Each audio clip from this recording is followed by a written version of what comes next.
The views and opinions on the Craig L. Hayes Show do not necessarily reflect those of Westgate Resorts, ownership, or management. And now, on with the show. Extra, extra, read all about it. Get your copies while they last. Stop the presses. And now for something completely different.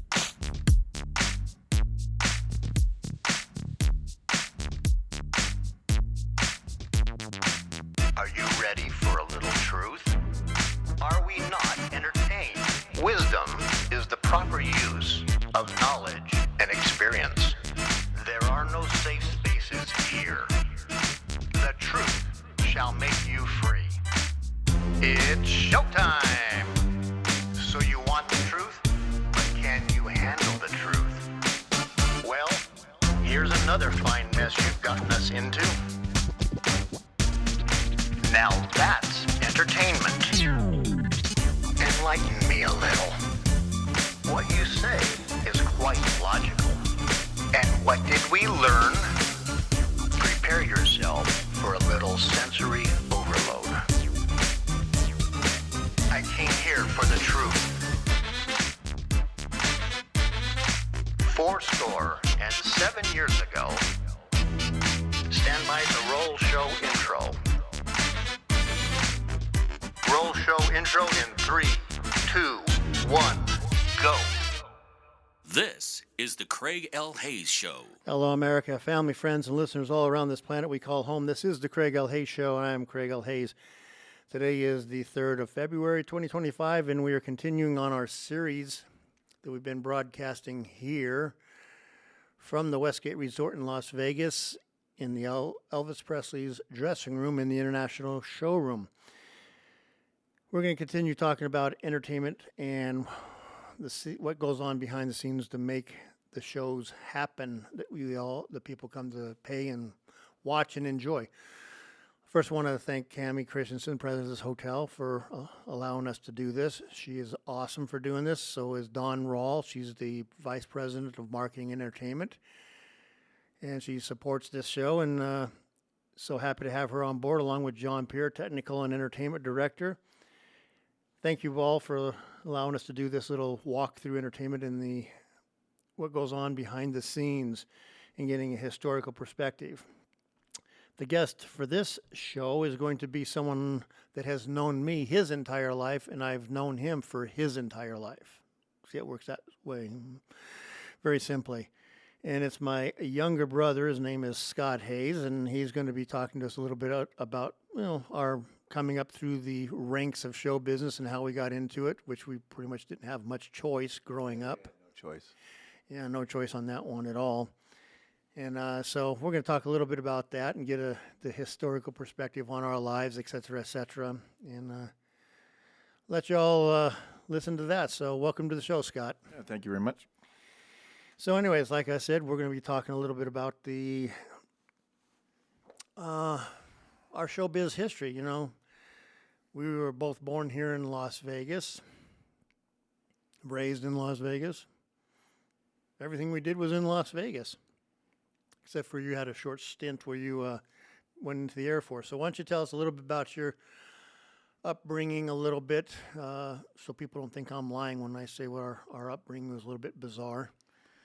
I have been told many times that our upbringing was bizarre, or actually been called, hey, you're lying, or you got to be kidding, when I start telling them the stories of what we would do as kids on the Las Vegas Strip or whatever. Yeah, I don't think people actually believe, unless you're in the business, like everybody that you've talked to in the business that have been in the business their whole lives understand what we're talking about. But the person on the outside of showbiz can't even fathom the lifestyle as kids that are being brought up in that industry. It's that they don't, when I tell people that I would sit in the dressing room with Jerry Lewis during the telethons, or, I would be on stage with Dean Martin, and I'm a kid, I'm talking 10, 12, 14, 10, I'm hanging out backstage with Sammy Davis Jr., they look at you like you got to be, you're full of crap. Yeah. Who is a 12-year-old is hanging out with These kind of stars, yeah. these stars? Yeah.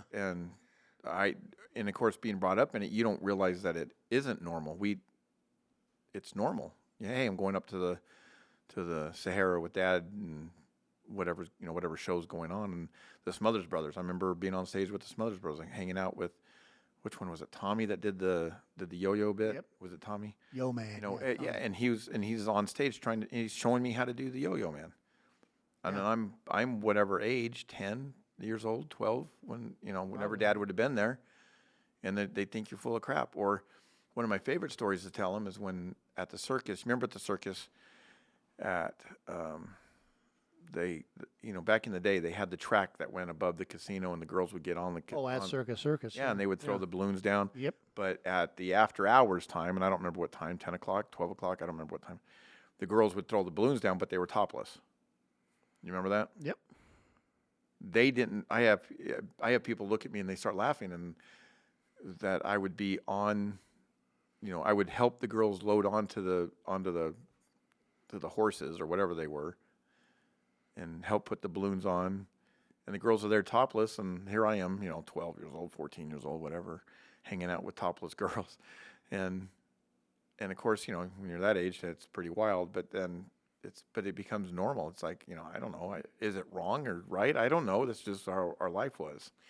Yeah, that was the whole thing. It's like when we were growing up, and we've had this conversation a little bit before on,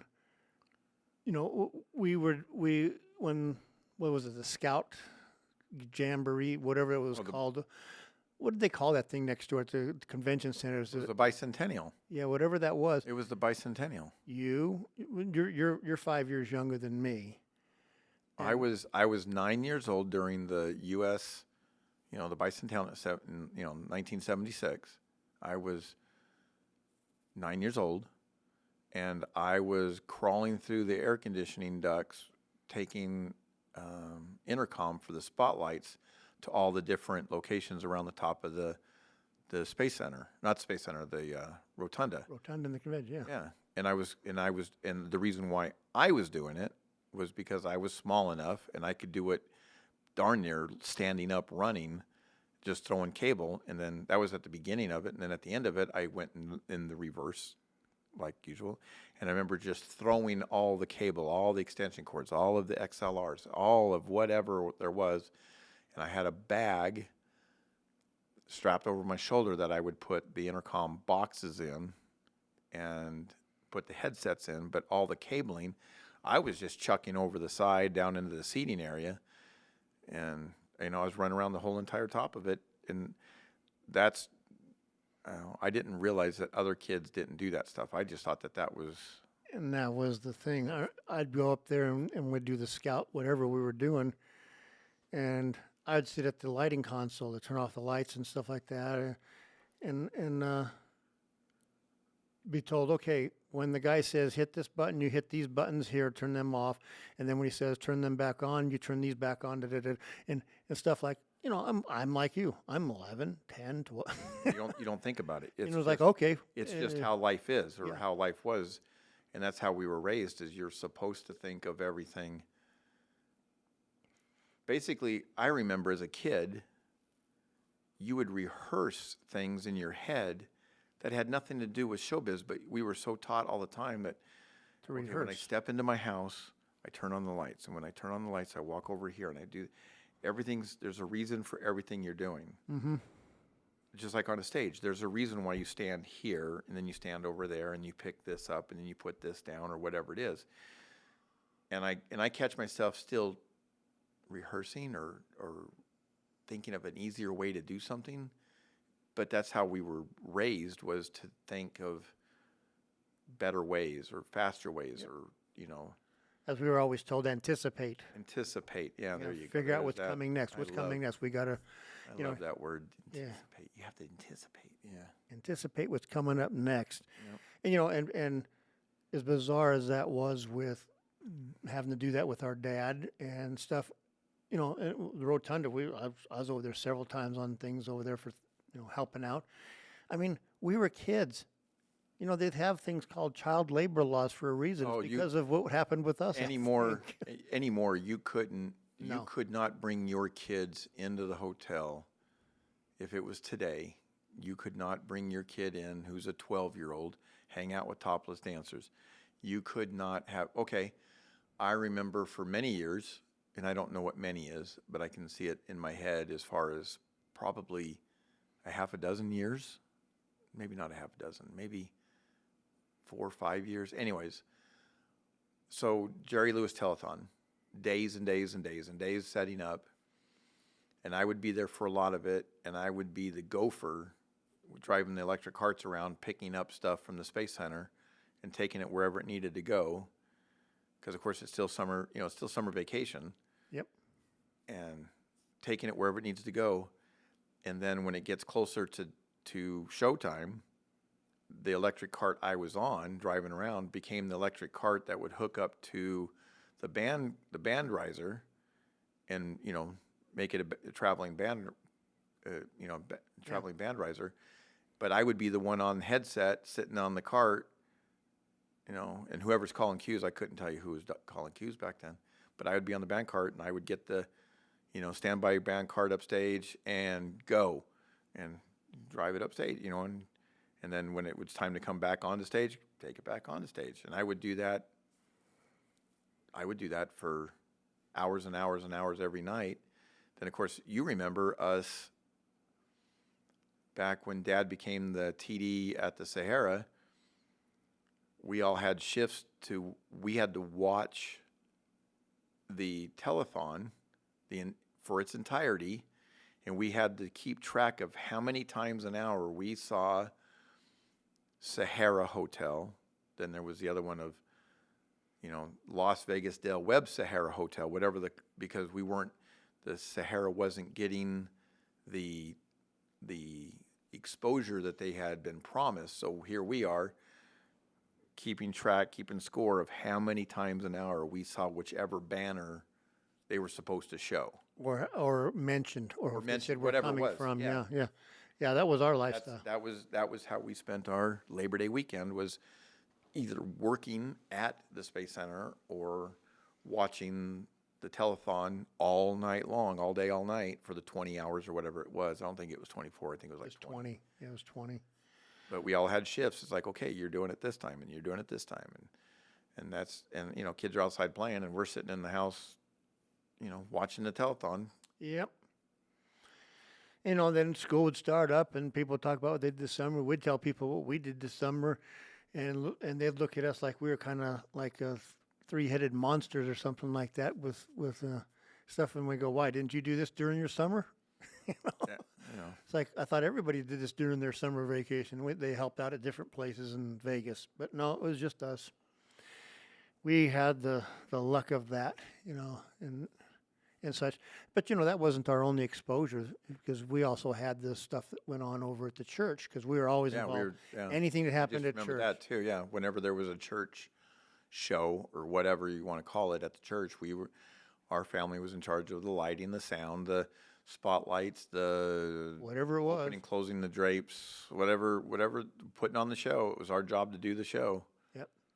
Yep, I remember that. And then I remember one time the spotlight broke, and then it was I was tasked with fixing the spotlight, so I had to get all the parts from, I'm sure it was Cinema Service.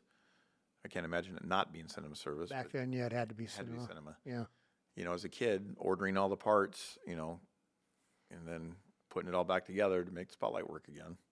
So, yeah.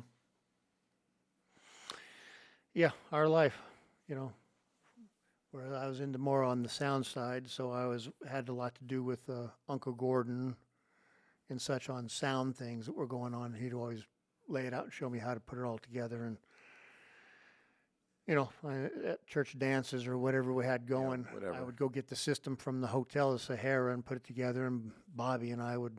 But you look back Patch at it the up. same thing. You look back, you and Bobby and Talbot built the DJ system. Yeah. And that was the same as doing showbiz. We were doing, every weekend or whatever, we were doing dances but it was the same thing. We had to load in, we had to unload, we had to set up, tear down, Yeah. fix, build, do the show, go home. So in a small way, that kind of stuff was the same thing. It was just show business in a different alley. Yeah. But before we even get there, did you ever one of the performers in a play, or were you always backstage at church plays and stuff like that, and running lights and? I think I was on stage one time that I have memory of. I did one time, and the rest of it was, handing out microphones or closing drapes or whatever the heck our jobs would have been. Killing breakers for the lights over the stage or Yeah. whatever. Yeah, I think that was pretty much mine too. I don't think I did a whole lot of performance type I can stuff, only think of one time that I was actually on stage. but it always seemed natural. They'd say, "Hey, we're going to do a play for everybody at whatever church function," and it was always like, "You guys will take care of the lights and the sound and everything, right?" Yeah, of course. I guess Yeah. that's what we have to You do. didn't think Yeah. about it. You just did it. Yeah, it's just like we're doing that, I guess, again. Here we go again. We're backstage. We don't get any of the glory. Nope. No glory. No, we don't get to become the star at church. At church. Yeah. We're just the guys that run everything else and make it happen. Yeah, that alone right there is kind of a bizarre thing, that people just don't think about really, but that was just the life we lived. Yeah, but I think unlike you and John, I was early on saying, okay, this isn't for me. I don't want to be stagehand. I'm not, after, when you're however old you are, 5, 6, 7, 8, and you're at I think we had just moved into the Union Hall there on Valley View, but I remember going to a shop, and it might have been one of the guys', it could have been A&D or whoever's shops it could have been, in building, the picket signs, or, that was what we did. And I remember thinking, I don't want to do this. And of course, I was always, service minded. I was always going to do the service. And I remember as getting older and older thinking, okay, this isn't for me. I don't want to do this anymore. yeah. But at the same time, you would still get wrangled into doing whatever it was that had to be done, Yeah. On that side, we always were brought into that stuff. Because I remember, I think you were 12 when you tried to join the Marines. it That 12? sounds right. 12. 11, 12, somewhere in there. And they said no. What about you jerks? I know. What's wrong with I that? took it personal. Yeah. You don't want me? Fine. I'll go join the Air Force. Yeah. They'll take me. Yeah, they reached back when I turned 17. They said, "Hey, back many years ago, you wanted to enlist. Well, how about it?" And I was already enlisted in the Air Force, so that was a fun. Hey, you're late. I'm in the Air Force, so that was. Yeah. No, you wouldn't take me back then. So didn't want me, so No, I I'm don't not want you going with neither. you. You don't want me. I don't want you. Yeah, it's amazing our early childhood. Like I say, by the time I was out of doing all those things, you were right there having to do it all too. And I think Trina escaped it, didn't she? To a point. To a point, she escaped it. Yeah, she still got wrangled into some of the stuff, but for the most part, she didn't want to. Yeah, She didn't want to go down that road. yeah. I don't blame her on a lot of that I stuff, don't. but yeah, kind of interesting early childhood years growing up in this stuff, and and I remember being a little kid, 5 years old, 4 or 5 years old, and going over to Grandpa Lee's shop, stage sound and equipment. Yeah, I don't have any You recollection of wouldn't, that. yeah, it was gone before you came along, really. And even then, you looking back, you learn where our dad got it from, that we were to do all these things. Because I showed up there just to see Grandpa and stuff like that, and he took me out in the shop and said, Go "Yeah, to move work." all those lights over Yeah. there, and take them, put them over there. And then when you get done, sweep that area, and then put the." And it's like, See, I have memories okay. of doing that stuff, but when I think about where that would have been, I don't remember if it was at like somebody's scenery shop, or if it was like at the Sahara Hotel, or even here at the Hilton, or Westgate, whatever. It's always the Hilton to me. Will be forever. yeah, I don't remember if I was doing that kind of stuff here or there or what, but I remember going in and wiping off park hands, or making sure Lecos that the frames were still moving, or whatever.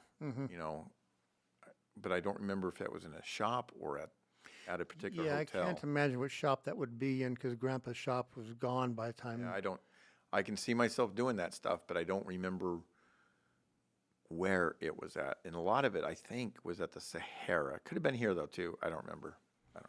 I think 67, 68, that's when the shop got, closed up. Grandpa's shop Yeah. closed up. So that it ended up being, about when you were coming along. But yeah, that was 4 or 5 years old. Here, move all that cable there and put it over there and put this there and there. All right. Well, but that goes even to, I remember I'm in the Air Force. I came home on Christmas. I think Christmas leave is what rings a bell, but it might have been any other leave I was on. And I got a phone call to go to the Riviera and do a show change. And I'm at home on leave, and I had to go do a show change. And I was irritated as hell that I have to work on my vacation, basically. Yeah. I mean, granted, I probably made that night what I made in 2 weeks in the Air Force. Yeah.